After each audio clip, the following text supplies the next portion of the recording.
It's not a good time. I got Chipstone! Taking nightmares from humans and forcing them into the mind of a girl you've trapped between planets. Are you confronting us? Yeah. Thanks for lending a helping hand. The thing is, Doc, I worry about getting sick again, you know, about the cancer coming back, and I didn't know who to say it to, so I thought I'd say it to you. I thought I should talk about it. Because those nightmares, I mean,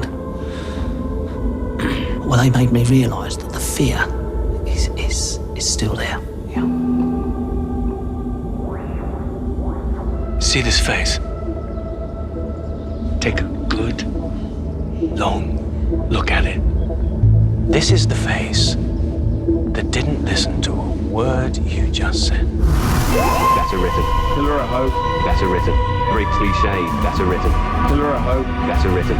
Very cliched. But I still felt that story was fairly boring. That's all this here is. You don't even have to watch it in order. Better written. Very cliched. Who cares about Doctor Who Series 12, Episode 7, Can You Hear Me? Discussing this 7th episode will be myself, Neo from Australia, as well as Ingiga from England, and our friends Storm from Russia and Tomtit, also from Australia, but not the part I'm from, which seems relevant in an episode about setting the companions back in their mutual hometown of Sheffield to poke at their characterizations a bit.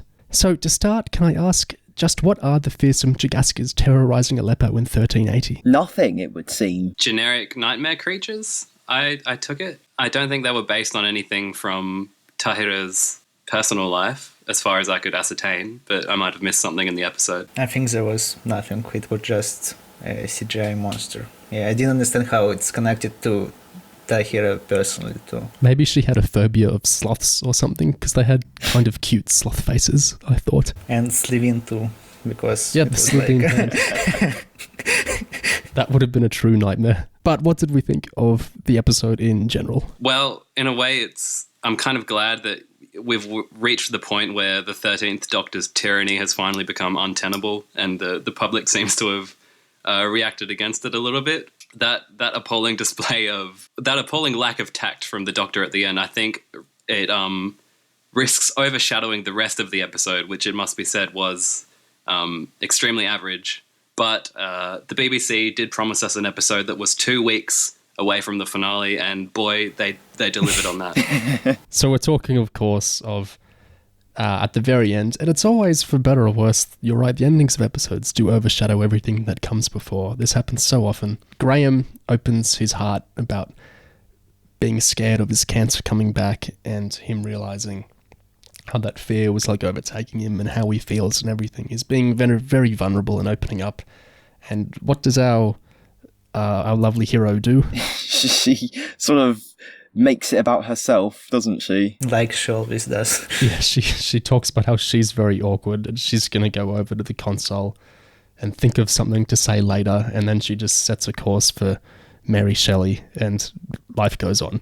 That's provoking quite a lot of reactions. In regards to that or the rest of the episode, what did Gig and Storm think? Well, I thought, on the whole, it was kind of like there were bits of a semi-decent Moffat era-like episode grafted on to a very Chibnall-esque framework of a script. You know, it had lots of those usual kind of bothers and irritations and awkwardnesses that you expect of episodes from this era at this point. But it was refreshing in some ways just to get an episode that seemed to care about having characters in it, even though it was totally undercut by the fact it's like the 18th episode of these respective characters' tenures. So, you know, it's all way too little too late and doesn't quite feel of a piece with, you know, the previous episodes, although that might be a good thing because you can sort of look at it on its own merits. And it had kind of, I like the visual gimmicks, and I like the maybe slightly more ambitious ideas than maybe we're used to. I think it's a bit of an it takes you away situation. I feel like people are going to praise it a lot because it's mildly more envelope pushing than the utter bland pap surrounding it. I think it was, again, pretty average episode. I mean, in terms how it was plotted and how engaging it was and stuff like that, it was usual Chibnall stuff. But I genuinely liked Yasmin bits. I think they kind of deserved to be in a different show, maybe. Yeah. Or maybe in an episode without Immortals or Chagaskas, yes. Yeah, and Ryan's stuff and overall all dream sequences and stuff were nice, and I kind of liked how they were done. I think there's something kind of amusing that between this and Arachnids in the UK to a degree, and definitely Resolution, it's like the only episodes that really do much characterization of the characters are the ones where they're all back in Sheffield. Like, I know you, Storm, said something the other day, or referenced something the other day about how it's not quite right for a sci-fi show about travel to only really hone in on the characters in the few times that they're not traveling. Like, I'm finding that quite odd across this era. I think it's like characterization has been boxed off into something that only happens in the mundane sphere, and characterization only seems to happen in the sense of finding out stuff about their home lives rather than stuff about, how they're changing or growing as people from their adventures. It's like learning the wrong lessons from the RTD era all over again, because in series 1, for example, you've got points where Rose goes home and reunites with Jackie or Mickey, and there's characterization stuff that happens there, but that's not the only time it happens. It might be some of the more memorable stuff, but I just feel like that those things have been conflated so much. Like, companions go home, companions get characterization, and now they're just sort of locked together, and Chibnall doesn't want to try and explore them any further. It's a lot of the idea of characterization here seems to very much be just kind of showing a character's backstory. Like, even in Resolution, most of it was here's Ryan's relationship with Aaron, but then there was progression at the end, and I guess that's something. But here it's it just feels something kind of endemic of the era to me, where it's signaling or substituting something that should be there but not actually doing the thing. It's like at the end when 13 says, I'm socially awkward, I'm going to go do this, whereas when the 12th Doctor was socially awkward, he would do something socially awkward, he would keep talking about planets instead of what Clara wanted to talk around. He wouldn't say, I'm going to be socially awkward now. Do you know what I mean exactly what this era does? It's it says what it's doing without doing it per se. I mean, that's a lot of words to say, tell, don't show, isn't it? That's what it's doing. It's telling without showing. Yeah, I think it's almost it's basically the lore approach, but for characters. We got lore about Yaz and Ryan and maybe Graham in this episode, but maybe, and in Yaz's case, it was almost like learning about a different character, because, the Yaz we see 3 years ago, it's who is she? She's so much more interesting than the Yaz we have today. It's a different person. I just find it very difficult to actually reconcile the two. Is Yaz meant to be 19 like Ryan? I guess they went to the same year, didn't they? Yeah. I can't identify any attributes that would be specific to any age above the age of Yes, same. 16, What bothers me about how characterization is done in this era is that there's a clear distinction between characterization scenes and, Doctor Who scenes. It's very distinct. Half of the episode is casual Doctor Who run around with techno bubble and orbs and space evil man. And when it comes to characterization, it's random scenes completely detached from everything else. In Resolution, the cafe scene, which was just two people talking in the cafe, and this Yasmin flashback, it all happens to be detached from the story. Actual episodes are talking. Yeah, you're right. The weird thing is it makes it seem like the show doesn't exactly want to be Doctor Who. like if it's saying the Doctor Who segments can't achieve characterizing the characters and we need to do it in these more prestige is definitely the wrong word, but these very different toned scenes, that's really odd, and it doesn't feel like a great reflection on like the concept of what the show can do. Like the Moffat eras and the RTD eras and classic as well would knit characterization through the characters just like throughout the actual episode. Like if you notice Clara's taking a lot of risks in your filler episodes, that's telling you something about the character. We don't have her not do that at all, and they get one scene back with her Gran where she like goes, Gran, I'm taking so many risks lately. Well, I think the unfortunate thing is that there are critics who, unless the character development is specifically signified, like we are in the character development space this episode, like if that's not happening, that they don't think the character development exists, like unless it is, telegraphed. Like that review which said like character development has not existed in Doctor Who in a long time, and finally Chris Chibnall has brought it back with this episode. Like, did you see that review? Yeah. Yeah. You're so right. That's bringing me right back to the people that were so thrown off by the 12th Doctor in The Magician's Apprentice suddenly acting different than he did in Into the Dalek. Where did this come from? Why is he acting different after Death in Heaven and Last Christmas? Who can say? We didn't get our delineated scenes of him all but talking to the camera about why he was doing that. He was sitting on the side of the road, and then Ozzy Osbourne pulls up with his sixth string and convinces him to have a change of heart. Here's your new personality. Go off, have fun. With regards to the Yaz thing, so the relevant quotes from her sister, from like the dreams, the flashbacks, whatever, are, hi, I didn't know who to call. We need help. Do it right this time. I won't be calling anyone. No point. You're weak. You run. Nobody's coming, Yaz. And then the friendly cop says, your sister's worried you're going to do something stupid, you're getting bullied at school, your grades are wonky, your parents don't know what's up, you feel trapped and alone. So this is getting pretty commonly read as Yaz was going to attempt suicide or had attempted suicide or something of that nature. Is that how you guys saw it? I'm not sure about that, to be honest, because even on rewatch, it seems like obviously there's a possibility that if she runs away, she might end up doing something like that, but it seems to be more oriented around her basically running away and being alone and being abandoned, and in the dream her sister doesn't even call anyone to go pick her up. So it's a sense of being alone. Like in her dream, like the cop disappears and she's just alone in this kind of landscape. So I'm not sure if it was that oriented around her actually being like set on suicide, but certainly that's a possibility of what could have happened. Yeah, I feel like someone who like actually runs away is more so someone who just has absolutely no idea of what they're going to do. But I mean, the scene certainly lends itself to, personal interpretations and whatnot. Yeah. But I didn't see it that way. But yeah.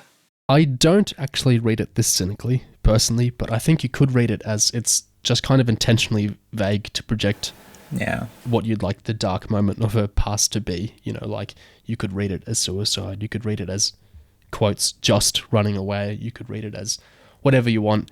It's a cry for help. I don't actually think it was like a cynically insert your own thing into it. I think it was just vague because that's how the moment was written. But certainly it accomplishes the idea of Yaz has a dark backstory that we get some light on. I'd just like to point out how rare it is for a scene in Chibnall's era to actually have people discussing competing interpretations of it. Because usually everything is so, narrating exactly what we're feeling and seeing to the audience at all times. So having anything like the sort of, quote unquote Lynchian dream sequences in this episode where, there's actual room for interpretation is pretty rare. There were a few sequences like that in this episode, like when 13, she uses the Force to get her sonic screwdriver out of her pocket. I've heard people say that those were magnetic handcuffs, but there was no line to explain that they were magnetic handcuffs, so I have to assume some kind of psychokinesis going on there. I mean, it was a Harry Potter trick, wasn't it? Accio sonic screwdriver, and just kind of came to her. I rewound that scene like 5 times, like probably more than 5, just to see like if they reversed the footage or if there was a wire that they didn't remove or something, but it just looked so wrong. Anyway. With the Yaz thing, I feel like that ends Ryan and his friends' moments. A lot of this stuff, it's loads of viewers can relate. I can, relate to plenty of the stuff in the episode. It's stuff that speaks to people, troubled teenage life experiences or mental health experiences and that. And I think the episode gets a lot of goodwill from doing this. And I guess you could say it's not undeserved. But the cop origin story of Yaz kind of bothers me in that, like, the episode actually never comes out and says it, but I feel like the idea is kind of, this is why she became a cop. And I find that not super appealing. Do you guys know what I mean by this kind of origin cop thing? It's crude, isn't it? Like, oh, I saw someone do job as a child, so now I will do job. It's like the most simplistic way of determining someone's life, like, direction for a character. I feel like in a better show, we would see like Yaz's sort of disappointment in entering the police force, that not all police officers are like that humane, that they might not like stop to console someone by the road, but instead it's sort of just left to the viewer's imagination. Like Yaz becomes a cop because they, I don't know, help people psychologically. But yeah, you're not, I got the sense that you're not really supposed to think about it. I feel like I'm slightly worried about what will happen if we teach kids that policemen are mental health counsellors who will always come to your aid when you're in crisis. Yeah, I feel like it reduces her. Well, this sounds kind of farcical to say. It kind of reduces her character, such as it is, to say a cop was nice to her, and now she's a cop to be nice to people because the nice cop was nice to her. The episode never actually says this, so I'm kind of arguing at shadows a little bit here, but it bothered me a little. What I felt was kind of like an origin story thing going on with her. Moffat has a great speech where he talks about how people can't really, in real life, illustrate why they're in the vocations they are or why they're the people they are, certainly at a certain age. And I always think about that when people ask that question. I say, what do you do for a living? When did you decide? And everyone's got a confused answer. You don't know why you are the person you are or why you did. And the reasons change from day to day. And there's nothing wrong with TV being TV and writing things in a very TV style, but I see a lot of praise for this era and this episode in particular in being like how psychologically realistic it is or how true to life it is in terms of human experiences and psychology. And I wasn't really getting that from the cop origin story. I think, to be honest, I think it's perfectly reasonable to read that Yaz flashback as her origin story, so to speak, because there is nothing else to grab onto regarding Yaz's origins. This is the only time we've actually seen into Yaz's past or even her interiority in any meaningful way. Like, it's the first time. So, of course, we're gonna draw conclusions from that. I think you are absolutely meant to assume that she was inspired to become a cop by this encounter. Like, because we've seen nothing else to even kind of moderately indicate why she went in this direction. So yeah, I think it's valid to criticise the show on these grounds, to be honest. What about the grounds of the Ryan and Thibault scenes? What did we all think of that? I would be more inclined to think positively of them if Thibault had like any presence or voice in between the very beginning and the very end of the episode. Like, I think he has one scene with Ryan and it's sort of a comedic scene, like, oh, there's wacky people shooting fingers, whatever. But at no point does he sort of impact on the main story. It's just completely detached. And the other thing that bugged me about it was like Ryan, I think he's sort of not, I got the sense that like he wasn't exactly doing like enough to sort of help Thibault. Like he never really considers that because he wasn't there for him, like that might have had an impact on his mental health. I got chips. Got chips though. But yeah, I was just kind of thinking, like, has it ever occurred to Ryan that like he's been, he hasn't been around for Thibault, and I don't know. It just felt like a lot of stuff was missing with that story. But the scene at the end where he's talking to all his friends, I thought was, fairly well written and albeit brief, but Yeah, the thing with how that turned out, it's like, after, like you said, Tit, Ryan's been away for so long and he comes back and it was so easy and pat a solution for him to just go, okay, Thibault, you've got to go to this group therapy session. Bye. Okay, now depression solved. Well done. Like, oh, thanks, Ryan. If only it was that easy.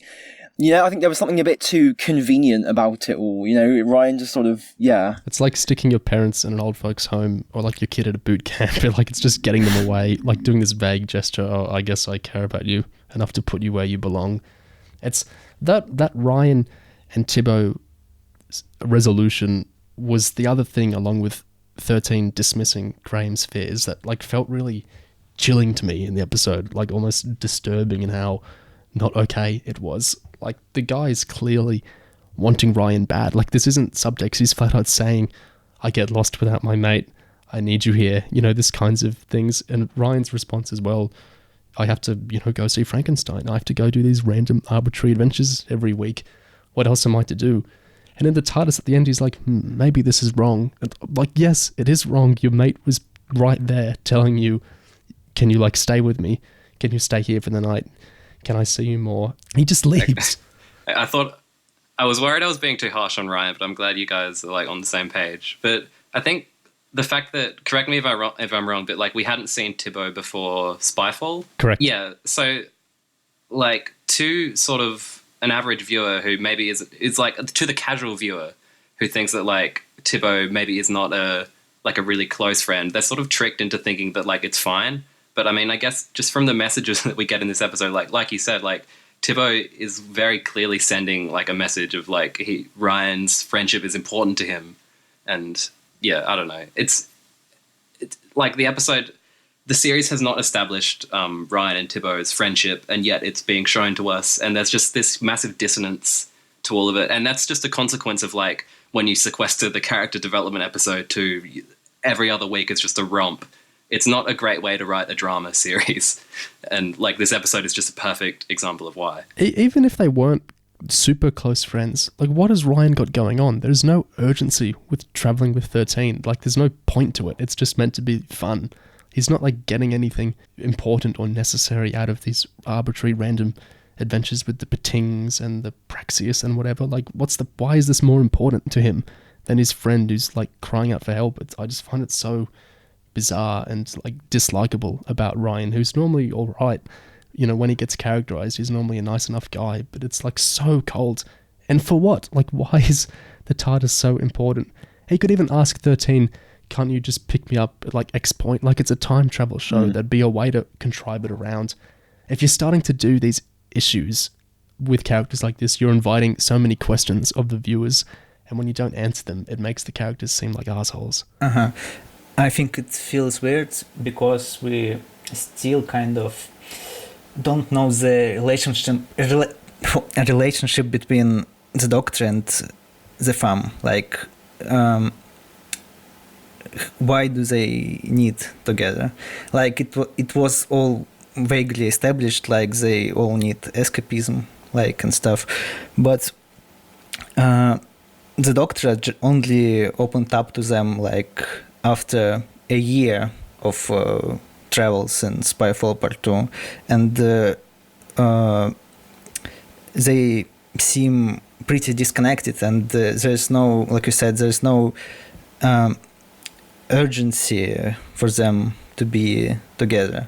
So their dynamic is a bit unclear, and it makes it weird to draw connections with real life and stuff with Tibbo. Yeah, everything's so incoherent and vague with, you know, the characters in general. And, you know, this connects to, I think, the 13 Graham thing as well. Like, when you know, she's supposed to be the more human and relatable Doctor, but to Graham, she behaves almost more alien-like than, you know, we've seen from 11 or 12. You know, it's like, there's no real, they just don't seem to have a clear sense of what the connections are or why they care about each other.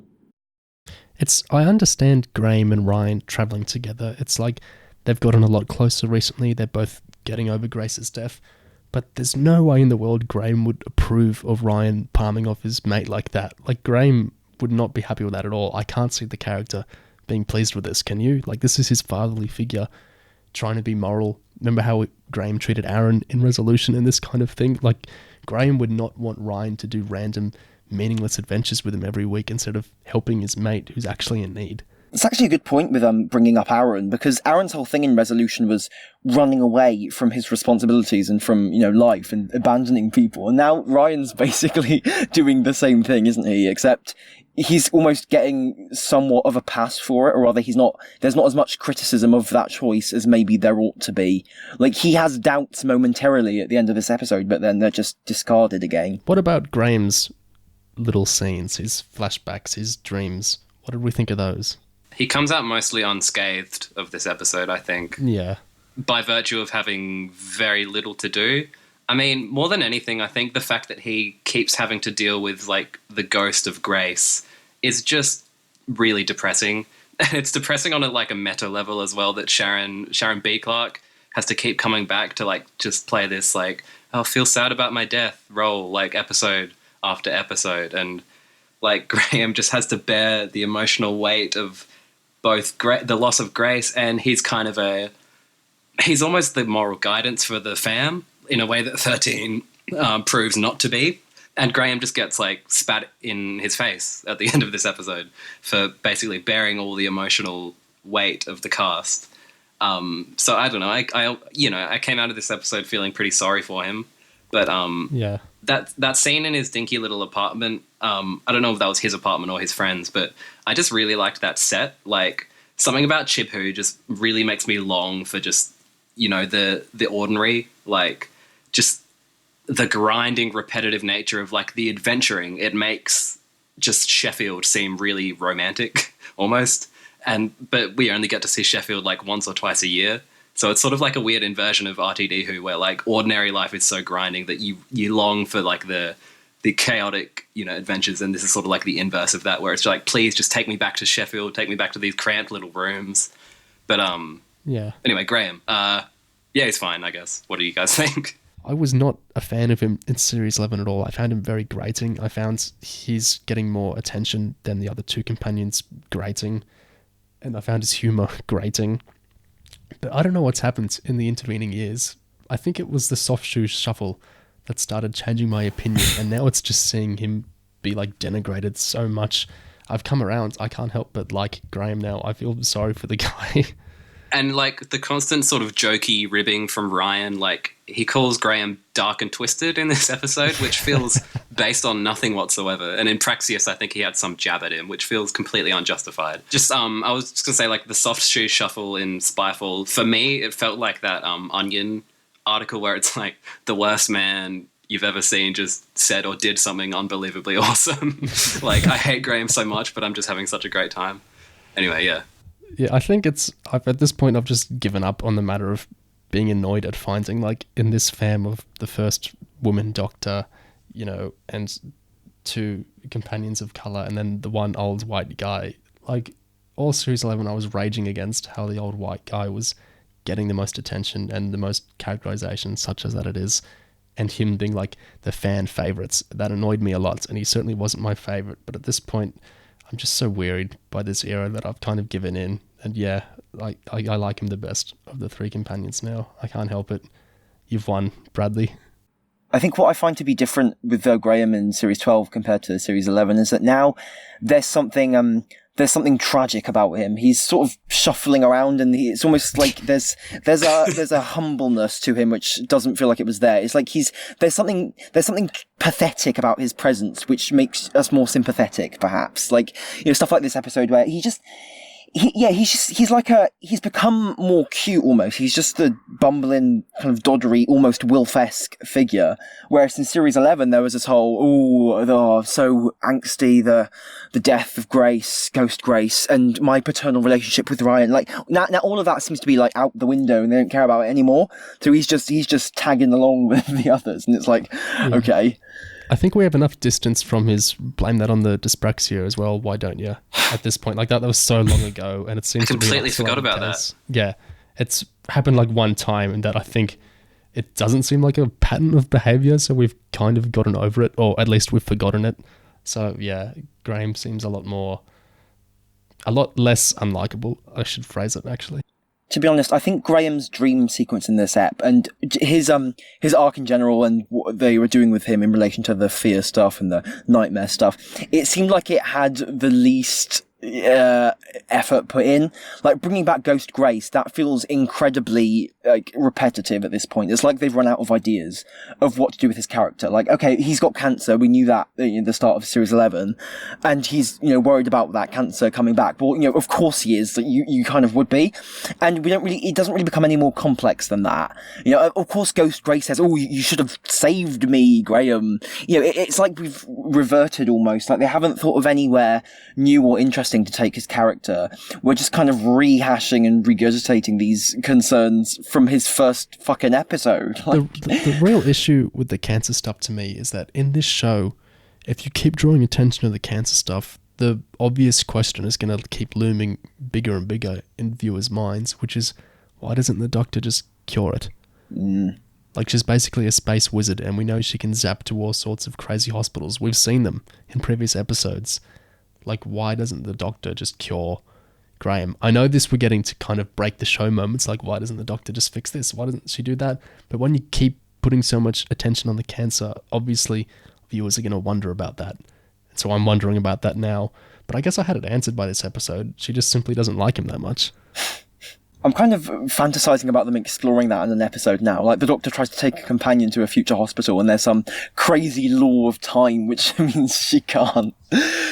There's another thing with the Doctor's relationship with her companions that I found a little bit unnerving. And it was when Jodie Whittaker was doing her little heaven-sent moments, when she was alone and narrating to herself, they're not here, are they? You guys go this way. Who am I supposed to share all the interesting stuff with?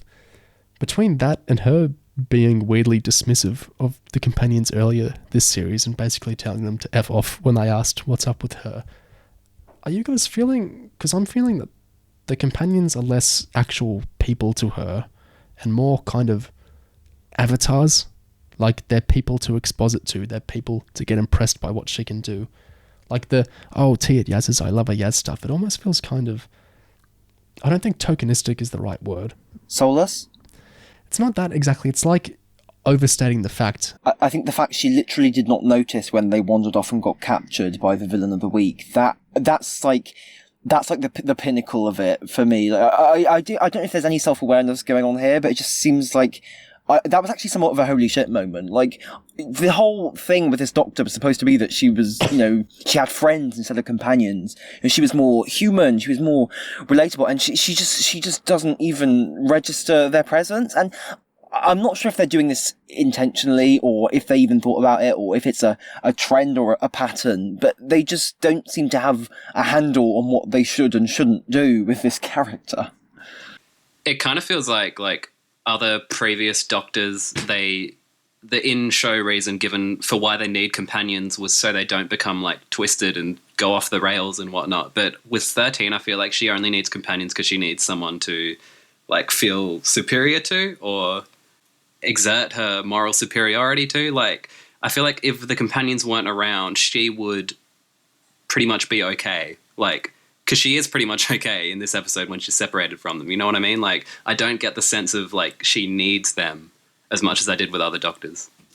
Of course, the irony there is she's completely fine on her own, despite the fact that very recently her oldest friend nuked her home planet, and she was supposed to have all this inner conflict about that, but they've just completely forgotten about it, of course. So when she's on her own, she's just like, oh, I'm just gonna, do my usual happy-go-lucky shtick. I felt like 13's dialogue in this episode felt so uniquely grating that, like, I felt like Chibnall had to have stepped in and maybe written at least some of it, and that might account for, some of the co-writing credit. Because there are just these gags that keep showing up, like when she says, like, oh, I know what I'm doing. Oh, wait, I actually don't know what I'm doing. Do you know what I mean? Like that formula, like, I have a plan, I don't have a plan. Like, she says that again, and it's like, does Chris Chibnall really see 13 as such a unique and specific character that, like, he has to step in and write her dialogue? But I don't know, I could be wrong, and it could be, like, all Charlene James, but a lot of it felt very chibi. And also some of the, like, Eternal references felt very chibi as well. I think you're right in a lot of it feeling chibi. I don't think the guest writer wrote the Celestial Toymaker reference. Maybe I'm wrong, but I feel like that's a Chris Chibnall thing. That feels extremely chibi. Like, just to not consider, is everyone as big a fan of the Celestial Toymaker as Chib is? You know, does everyone love the ideas that the celestial toy maker puts forward? Or, like, is that just a unique Chib fascination? I don't think he's aware of that whole discourse that goes on. Well, maybe John Dorney, he might count as So that law-dropping line is the Eternals have their games, the Guardians have their power struggles. For me, this dimension is a beautiful board for a game the toy maker would approve. So what do we think of this law drop? Well, it's like Chibnall trying to, like, in a sort of Moff-esque maneuver, put a little bow around these, like, similar elements that have appeared in Doctor Who in the past. But in practice, it's really just him saying, hey, all this shit is exactly the same. Like, we're just pulling the same old, like, trickster god, sci-fi villain bullshit, and you'll enjoy it just because you enjoy the same shit over and over again. Look, he's even teleporting back and forth like the Dream Lord and the Valiard did before him. They didn't draw attention to that, though. Like, they could have had a line where he's like, ooh, the Dream Lord and the Valiard would be proud of my spooky teleporting skills. But, and it just confuses the whole thing because there are these strange similarities to the Eternals and the Guardians. You have these, like, dualistic figures. But it's not. It's just like repetition. And we're expected to enjoy it just because it's like the old thing, but it's a new thing. Yeah, that's my take anyway. There wasn't really a dualism between the two of them, was there? Certainly not in a yin-yang Black Guardian sense, like we were all expecting. It was just more like she was the boss and he was just her underling, basically, her orbiter. What is that twist that isn't a twist, by the way? Like, what does it change that they're both evil? You know, what does it change about the story? Like, you think she's a prisoner, oh, she's not. We're just going to continue menacing the episode. Like, it's not relevant. And, you know, the whole fact that the whole threat of the gods, the Zelen and whatnot, that doesn't meaningfully tie into, like, the mental health angle in any way, which I thought it was going to, just because, like, that's what a normal episode would do. But there's just no connection between the two strands. It's just like, middle of the episode, we're doing the adventure plot, and start and the end, we're going to do some character shit. Even within the episode, there are character development zones. It's ridiculous. I thought there was a kernel of an episode that would make sense somewhere in the script, which is they did this whole thing of where the Eternals have a fascination with human beings because, well, I say the Eternals, Zelen and Rakaya, you know, these two.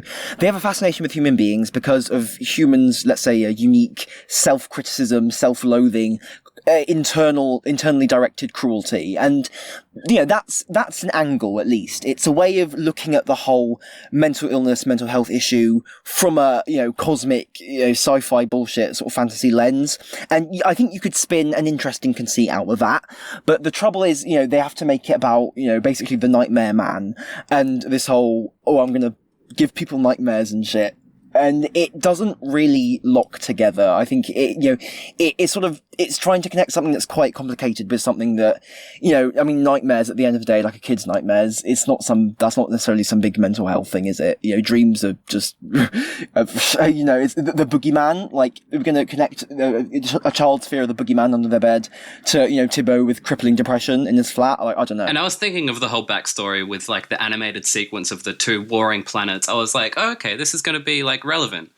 But no, it was not to be. It's just some, like, convoluted bullshit in the middle of the episode to show off your new animated sequence and whatnot. I'm convinced that animated sequence they started working on that before the script was finished, because it felt so, like, out of place. Like, it just was so not very useful. It was like, okay, they had a plan for some animated sequence and we'll finish the rest of the script around it later. And the two were just not really in sequence, because, you know, animation takes a long time, right? So, and, you know, I liked the gimmick of the animation. I like the visual gimmicks in general in the episode. It's better than just standing around, you know? Yeah, it's better than them standing around and just relaying all that to us through verbal exposition. But it's just a waste of good effort and talent. It's disappointing. I would have loved it in, like, say, in It Takes You Away, for example. Like, instead of just having a scene where they explain the solar tract that goes on for, like, a million years, they all suddenly switch to claymation, and it's, like, some really fun, like, educational sequence. But That'd no, it's great. just... Yeah, but it's just this week we get the animation exposition, which, you know, whatever. You know, with all our concerns about the episode, it just strikes me. You know, when Ryan and Thibaut were talking, And Thibaut says, I'm finding things difficult at the moment. And Ryan says, have you spoken to anyone about it? Just speaking to you. This is like a group therapy session in the after effects of these episodes. Did you guys enjoy like Zelen and his counterpart, whose name I don't remember because I'm not even sure they said it out loud. They probably did, but yeah. I liked Zelen. I like that actor, Ian Gelder, Kevin Lannister, Decker from Tortured Children of Earth, the Rags from The Ghost Monument. I like him, and he seemed to be having fun in that style I like of... You saw this a lot on Classic Who. When villains are just enjoying being villains, you can tell the actors enjoying themselves. That was nice. The other one was pretty good too. She had a proper cold, malicious air about her. These villains might have deserved a better episode. I did enjoy the performances. I thought Ian Gelder, I think he has this sort of charm to him, despite obviously being the evil, bold boogeyman. And I liked when his female counterpart, when she popped up as well, and it's revealed that she's evil.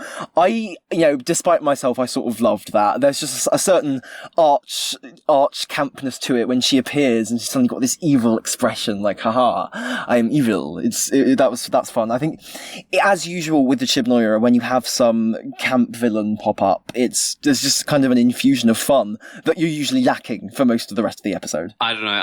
I think there's something about the combination of like boredom and sadism, which it's just the most like boring thing to watch on screen for me. Yeah. I mean, I don't know. Just the fact that they're so like, oh, we need to pass the time, whatever.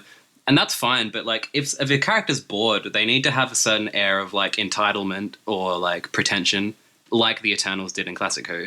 But on top of that, there's also this like, blah, ha, ha, I need to steal your dream. And the two things, like the two modes, I feel like it just needed to pick one or the other. As it is, it's just sort of neutral. And like Ian Gelder, he is fun, but like I feel like his presence was not enough to make those characters enjoyable. I just thought it was totally inert.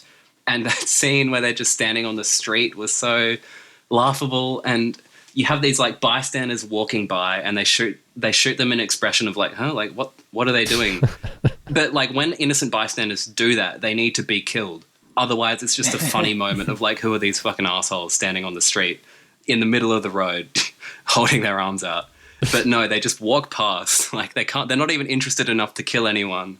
Honestly, with the whole thing of like the big threat just being like a bit of malarkey going on in some street for a few minutes, it reminded me of that episode. It was like an episode of Class. It was like that episode of Class where the fucking tree fungus reaches into everyone's windows and then gets like run over with a bus at the end or something. Although, Class was infinitely more entertaining than this. I did like the scene where the kid's mum's like saying there's no bogeyman, and then someone appears and just goes, that's not true. I wasn't sure if that was meant to be more scary than funny, but I thought it was very funny. It's like that Jonathan Frakes meme where he's like, we made that one up. Another villain problem I'm having with this era in general, we talked about this a few episodes because it keeps happening. This episode had yet another jab at Russians. What's going on here? Why does this keep happening? I think it's just an attempt. It's been politically relevant. Yeah. Just so bad. That's it. It's so grating in this era that's trying to present itself as like more enlightened. On the subject of Zelen, the villains, the Eternals, what did you guys think of that moment where Zelen compared himself to the Doctor? And obviously the Doctor refutes that comparison, but in light of what we were saying about 13 earlier and how much she treats the companions like her pets or like just, I don't know, like objects to talk at.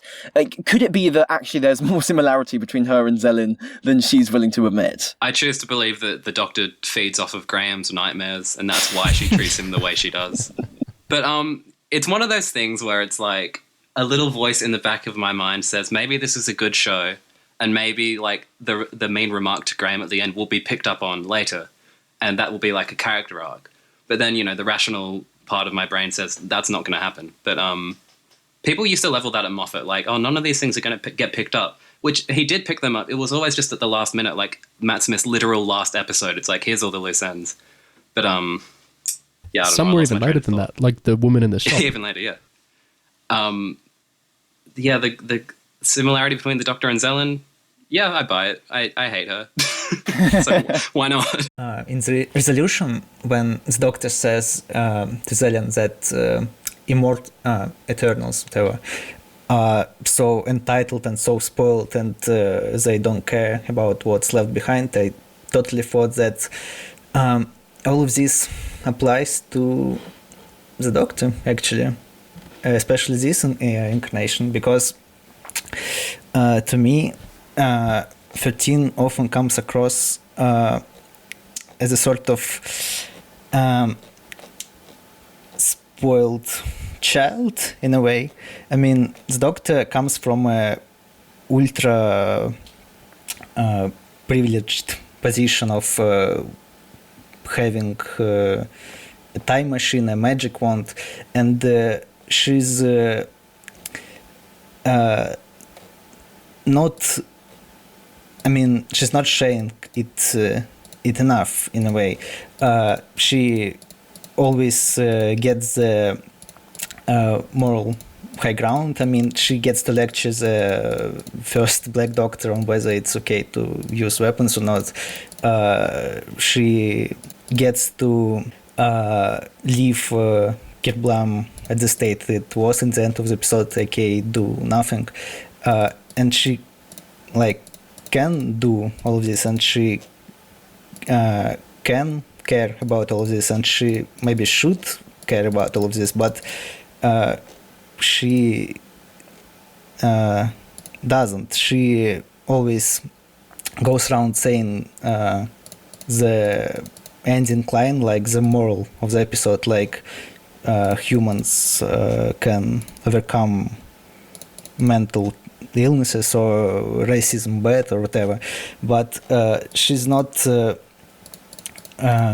doing stuff. She's entertaining herself, traveling, and not engages. She gets speeches like that big one at the end of the episode, but she just doesn't get. She's not really. It's just so superficial, isn't it? Like, anyone can give a speech to the villains, a self-righteous speech about how, humans are so great, but it's just she often doesn't seem to back up any of these lofty morals with her actions. And actually, just to briefly diverge for a minute, it's interesting. You mentioned that the Doctor's very privileged, and she was lecturing the first Black Doctor and all that. I do wonder, in light of the whole timeless child thing and what we might potentially be finding out about the mysteries of the Doctor, does Chibnall plan on, like, undercutting that, even this idea of her as coming from privilege? Like, what? I'm wondering, is Chibnall going to take that in some place, which means even the criticism is now, like, thrown out the window? I don't know. It was amusing. She worked her way to privilege.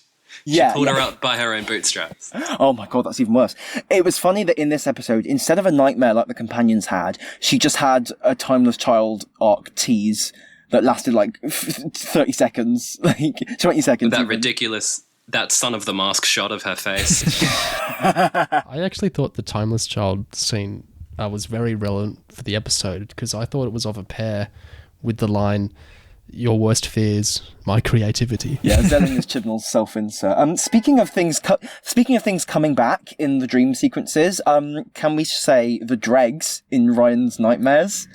The dregs return. Like, they are a 2-episode monster now. How do you feel about that? I really liked that. I thought I love the design of the dregs, and I find the dregs really amusing, which is mostly just from how that episode turned out and how they look and how they walk and the effects, how they were handled.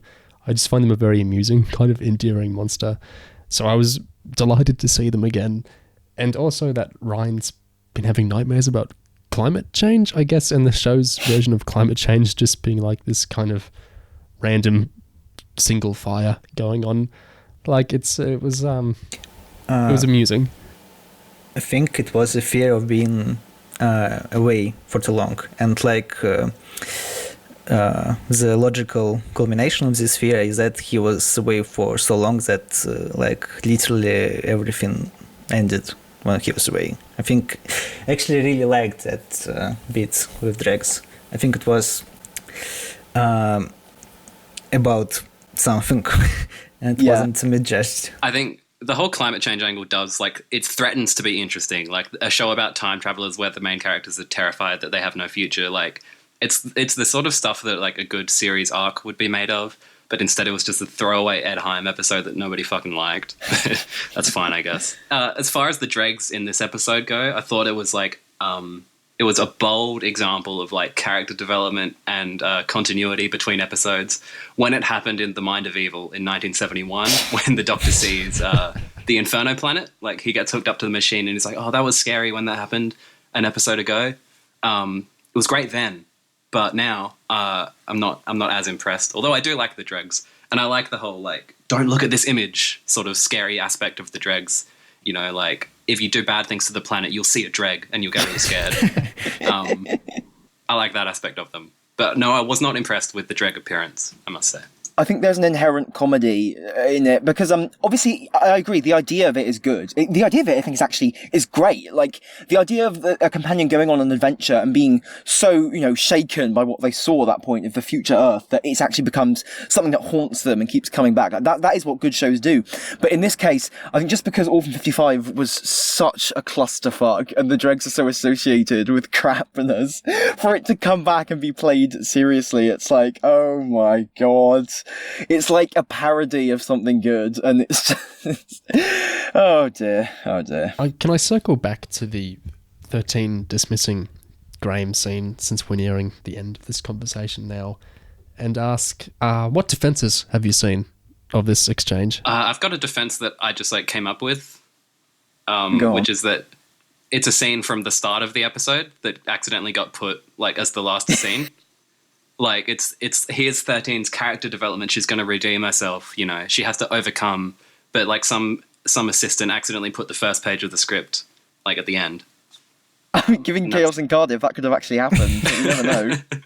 Yeah, I think we're seeing a lot of stuff about how it was great character writing because, you know, 13 is socially awkward and it's realistic. And look, Graham smiled. Graham was clearly fine with it. You know, he just needed to be heard, right? Even though she blatantly didn't really like, listen that much to what he was saying, not enough to come up with a meaningful response. You know, clearly, Graham felt heard and that made it fine. We're seeing a lot of people falling into this trap of, I know someone has a quote talking about novels aren't gossip about imaginary people. 13 isn't real. And so when people try and justify this scene saying, well, that's how awkward people act, she's not an awkward person. She's not a person. She's an actress and lines on a page. And the character she's playing is the hero. And it's meant to be the one children model themselves after. It's meant to be the one you look up to. It's meant to be generally a model of good behaviour, the Doctor. And when the Doctor's not being a model of good behaviour, it's meant to be interrogated by the story. Like 12's many flaws being so often interrogated by Clara and by the show's writing in general. And so when you get 13 respond to a guy clearly, you know, tearing his heart out and being so vulnerable and scared, and her response is to talk about how I'm socially awkward, so I'm not going to do anything to help you, I'm going to go change the topic. When I see people do their mental gymnastics to justify that, and like say it's great because some awkward people actually do that, that doesn't make it good when they do it either.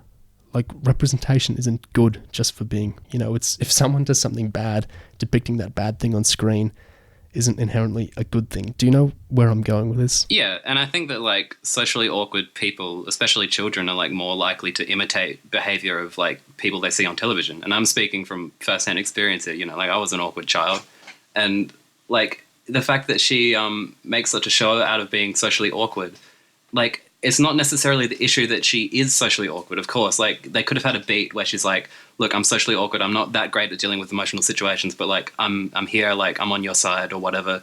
But instead she makes this whole like comical like song and dance about it. Like it's cool and funny that I'm so detached and whatnot. And it's just like, I don't know, it's kind of, it feels like the mode in which the Doctor is written, where she's just so wacky, like at the expense of actually sort of dealing with human beings in any meaningful way. It feels like it's like reached a limit with this episode. Like I just can't listen to like this character written in this way anymore. I just feel like something needs to change. Like, and it's not the first time I feel like the Doctor's behavior has crossed over the line either. Like, I feel like in series 10, like 12 has a remark about like some random stranger walking by has like appalling hair or whatever, and I'm like, that's not okay. Like, that's not funny, or you know. But yeah, this feels like a boiling point. Like, you know, it's one of her friends in the show is like opening his heart out, and that's not the series 10 example I would have picked. You know, you've got the lie of the land incident, but you know, fair enough. Oh yeah, Well, the appalling hair is in Lie of the Land as well. So I think Toby Whithouse might just be a bit of a psycho. Yeah, 13 didn't need to do a good job of comforting at all. No one's asking, or certainly I'm not asking for her to do a good job of it. She just, all she had to do was not make it entirely about herself and then ignore him. She could have done anything else. She could have said nothing. She could have awkwardly smiled. She could have done a real good job and put her hand on his shoulder. She could have said, I don't know what to say. That must be hard for you. She could have said anything that in the slightest way acknowledged him, or at least made an attempt to make him feel better or make him feel heard. She didn't have to do a good job. She just had to try to do a job at all. But she just made it entirely about herself and, then effed off. And yeah, maybe that is realistic for some awkward people, but that's not a good thing to make your hero character do uninterrogated on television then. It just being realistic isn't a good thing. Well, look at it this way. Maybe she came back and apologised and said something really heartfelt, but it was off-screen, like Tahila's entire character arc and her overcoming her fear of the Chigaskas. That was off-screen too. We don't see. That's how this era works. The Tahila thing about overcoming her about overcoming her terror of Chagaskas off screen was actually, it's so baffling. I thought I was going mad, because wasn't it supposed to be like a big theme of an episode of an actual character defeating like their fears or overcoming their bad situations or stuff? Why does it have to be entirely off screen, like not a hint of anything, not a hint of actual progress on screen? It was just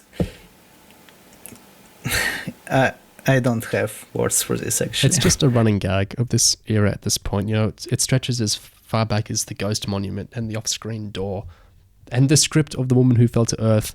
There's just this bizarre constant theme of things happening off-screen that really shouldn't be. We don't see. I have no idea why this is the case, but it's gotten to the point where I laugh every time it happens in an episode, just because it's like clockwork. Showing the door off screen, or I don't know, some cool thing off screen, is one thing, but skipping actual development that is supposed to be here, that is what could be interesting about the app, and just skipping, making it off screen. Yeah. It's like it's progresses from in every episode. I think in the finale it will be just beginning when they introduce everything off screen, and in the end the doctor gives a speech. Well, I think it kind of peaked last year when we had an entire season off screen. Yeah. Just one, I think Chibnall obviously read the Wikipedia article about Islamic tradition of mental health treatment in the classic hospitals in Aleppo, and crowbarred it into the script, and that's why that whole aspect of the script is so half-baked. I'd be remiss if I didn't mention, you've been referring to Zelen and his pal as Eternals, but I don't think the episode was... I don't think they were supposed to be Eternals. Well, he did say, Eternals have their games. This is a great board for a game. That seemed to me to suggest... No. Yeah, I don't know. The Eternals have their games. These guys specialize in board games, right? Guardians have their power struggles. Eternals have their games. But, no, I'm not saying it's, your mistake. I think it's a testament to the ineptitude of the writing of this episode. But, come on, they're not Eternals, are they? Yeah, no, they're really? not. Eternals were in a good episode called Enlightenment. They had very clearly defined characteristics, none of which are shared by Zelen. Yeah. So, But, and the constant referral to ephemerals and Eternals, while they're not actually Eternals themselves, it feels like Chib just sort of, smoke and mirrors with the audience, they won't, people will think they're Eternals, but they're also not. It's just, trying to please every audience member. Hey, remember good thing you liked? Look, we mentioned it. Look, it's the Jadoon. Look, it's Jack. Gallifrey. Just one other thing I wanted to say was that probably my favourite moment of the episode was the first time the finger thing actually happens, because I thought that was a really cool just visual, and I liked the sort of jankiness of the effect. It reminded me of in The Leisure Hive when Tom Baker, his limbs get pulled apart. But then it just kept happening, and I'm like, oh, it's a shtick. I thought it was going to be this guy, you don't know how he's going to, come at you, but it's just the fingers every time. It's just it's as good as a catchphrase, delete, delete. Why did they go in the way they did? Shouldn't the fingertip have gone inside the ear? I was really confused by, the stem going inside. I liked it just because of the implication of, that's not a bit of the finger that would normally make contact, you know, without wanting to get graphic, but, you know, it's creepy. Like, it's a creepy image, you know? Look, Frankenstein! Better written. Killer of Hope. Better written. Very cliched. Better written. Killer of Hope. Better written. Very cliched. Better written. Killer of Hope. Better written. Very cliched. Better written. Killer of Hope. Better written. Very cliched. But I still felt that story was fairly boring. That's all this series. You don't even have to watch it in order. Better written. Very cliched.